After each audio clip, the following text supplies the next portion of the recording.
In the late 9th century, the massive, highly dominant stone metropolises of ancient Mesoamerica began to fall completely silent. Within a relatively short span of time, tens of thousands of people inexplicably walked away from major power hubs like Tikal and Palenque. This was a sudden evacuation of an advanced civilization at its peak, leaving behind empty plazas and monuments that had remained secure for centuries. To understand why the Maya abandoned their cities, we must first look at the sheer scale of the world they engineered within the rainforest. In the centuries preceding the collapse, the Maya entered a golden age. From the year 250 to 900, their influence reached its absolute height. At this peak, a population of up to 10 million people occupied a network of 40 distinct city-states. Their success is an environmental paradox. Most ancient empires flourished in dry climates with navigable rivers, yet the Maya built their entire society within a dense, supposedly inhospitable tropical rainforest. They achieved this scale by physically reshaping the jungle to suit their needs, creating a landscape that could support millions of people, making the eventual abandonment even more difficult to explain. Farmers used innovations like advanced terracing and irrigation to pull a food surplus from the rainforest, growing corn, beans, and squash in high volumes. They exploited regional resources for construction and trade, mining limestone for their buildings and volcanic obsidian for weapons. This wealth supported massive engineering projects, specifically the stepped pyramids built to honor the gods of the sun, rain, and corn. These sprawling plazas and stone monuments were the centerpieces of a deeply stratified society, where every structure served a specific ritual or political purpose. At the top of this hierarchy were the holy lords. These kings claimed a direct bloodline to the gods, serving as vital mediators between their subjects and the forces of nature.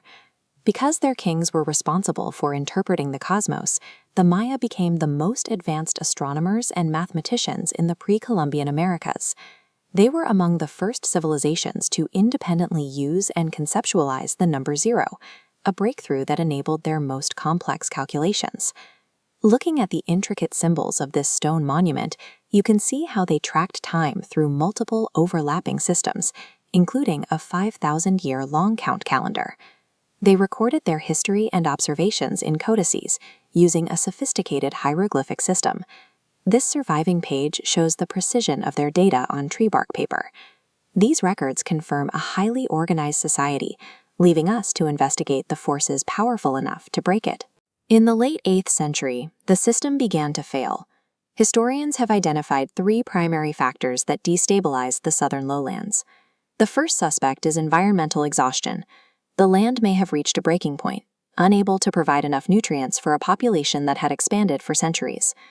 The second factor is endemic warfare.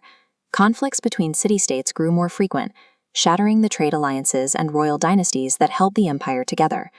Finally, evidence suggests a period of catastrophic drought hit the region, drying up the rainwater that was essential for both drinking and crop irrigation. This drought did more than cause hunger. It destroyed the legitimacy of the holy lords. Because the kings claimed to control the rain and the harvest through divine ritual, their failure to end the drought made their traditional authority dissolve. The collapse of the southern lowlands was the result of these forces colliding: overpopulation, constant warfare, and a severe drought. By AD 900, the great southern cities were abandoned, eventually buried under layers of rainforest. While these specific cities fell, the Maya population itself remained. The collapse was a massive geographic migration rather than a total disappearance. As the southern cities emptied, Maya populations in the northern Yucatan Peninsula continued to flourish, building new centers of power. Massive cities like Chichen Itza and Mayapan carried on the architectural and scientific traditions of the classic era for centuries. The dynastic political system of the Holy Lords had failed, but the Maya people adapted to a new era, transitioning away from the centralized southern empires. When Spanish invaders arrived in the 1500s, they found the Maya living in decentralized agricultural villages, a resilient society that had already survived the collapse of its own greatest cities. Their culture, language, and knowledge were preserved in stone and oral tradition, outlasting the invaders and the rainforest alike. Today, over 5 million direct descendants live across Mexico and Central America, speaking 70 distinct Mayan languages. While the massive stone metropolises eventually surrendered to the jungle, the Maya themselves remain a continuous thread in the story of the Americas, reaching from the ancient world into the modern day.